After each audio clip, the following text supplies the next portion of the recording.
Die PlayStation 6 kommt und zwar früher als gedacht. Was ist da dran? Ich habe mich mal auf Spurensuche gemacht, was es mit den aktuellen PS6 News auf sich hat. So berichten einige Medien wie PlayStation Lifestyle, dass der Systemarchitekt der PS5, Mark Cerny, ein Patent erfunden hat, das für ein System für beschleunigtes Raytracing sein soll. Das Patent bezieht sich auf eine Recheneinheit, speziell für Raytracing. Doch so eine Einheit, die gibt es bei der PS5 noch gar nicht. Logischerweise müsste das also für ein Nachfolgermodell sein, wie zum Beispiel eben eine PlayStation 6, so wie es manche Medien schon berichten. Warum ist es so interessant, dass ausgerechnet das Patent von Mark Cerny stammt? Mark Cerny ist einer der wichtigsten Personen bei PlayStation. Er ist nämlich der leitende Hardware-Architekt der PS5. Er ist also der Systemexperte bei Sony und ist an vorderster Front der Hardwareentwicklungen. Was macht dieses System nun im Klartext? Kurzum, es ist eine neuartige Technik, die die Berechnungen für Raytracing beschleunigt. Raytracing ist ja aktuell die große Revolution bei der Spielegrafik.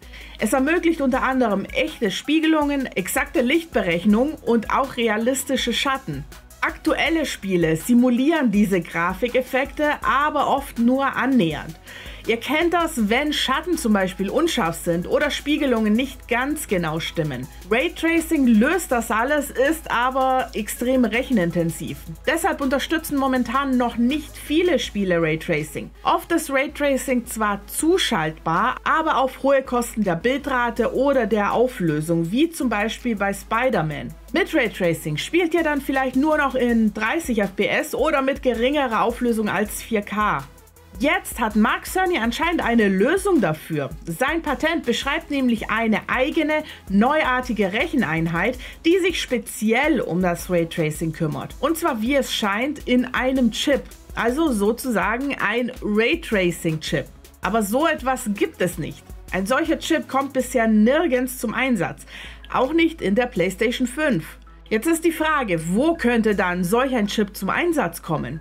Eine logische Schlussfolgerung wäre im Nachfolger der PS5, also der PS6. Das zumindest berichten einige Medien aktuell im Internet. Und das wäre schon revolutionär. Dann könnte ja die PlayStation 6 früher kommen als erwartet. Oder doch nicht? Vieles ist leider nicht immer so, wie es scheint, vor allem im Internet. Schauen wir uns mal das Bild vom Anfang nochmals genauer an. Es ist keine Quelle zu finden. Es gibt keinen Link zur Patentanmeldung. Aber beim Recherchieren bin ich auf ähnliche Meldungen zum Thema Raytracing von 2022 gestoßen. Denn das erwähnte Patent ist nicht brandneu, sondern stammt vom Februar 2022. Und genau in dieser Patentschrift finden sich auf der letzten Seite genau dieses Bild. Jemand hat das gefunden und erneut verbreitet und dann ging es einfach viral. Newsmagazine haben das übernommen, vielleicht auch ohne die Quellen zu prüfen und weiter verbreitet. Und aktuell brodelt es überall, dass eine PS6 in Entwicklung ist und bald kommt. Wobei ich jetzt trotzdem eine gewagte Behauptung für euch habe. Eine PlayStation 6 ist sicherlich schon längst in Entwicklung. Es ist ja ganz normal, dass Sony oder Microsoft sofort mit der Entwicklung einer neuen Hardware beginnen, sobald die aktuelle Konsole auf dem Markt ist. Das ist bereits bei allen Vorgängermodellen so gewesen. Also ist eine PS6 jetzt schon genauso in Entwicklung wie eine Xbox Series XS, XXX oder wie die dann immer heißen soll. Ihr müsst nämlich einfach bedenken, die Entwicklung einer Konsole dauert viele Jahre und beginnt nicht erst ein Jahr vor Release einer Konsole. Die Hersteller entwickeln Hardware mit 5, 6 oder sogar 7 Jahren Vorlauf. Es wird konzipiert, welche Rechenleistung und welche Technik und welche Prozessoren darin verbaut sein sollen. Und während der Entwicklung entstehen innovative Ideen, die dann eben auch gleich patentiert werden, einfach um nicht eventuell Gefahr zu laufen, dass die Idee irgendwann mal von der Konkurrenz geklaut wird. Und so ist das jetzt eben auch mit der Idee von Mark Cerny zum beschleunigten Raytracing-Verfahren. Ist das alles dann nur Quatsch? Nein, denn das Konzept dieser Raytracing-Einheit bleibt spannend. Raytracing ist eine fortschrittliche Methode, um realistische Schatten, Reflexionen und Beleuchtungen in Spielen darzustellen, was zu einer immersiven Spielerfahrung führt. Die Möglichkeit, Spiele mit 4K-Auflösung und Raytracing mit einer flüssigen Bildrate von 60 FPS zu genießen, ist daher nicht nur spannend, sondern vielleicht auch zukunftsweisend.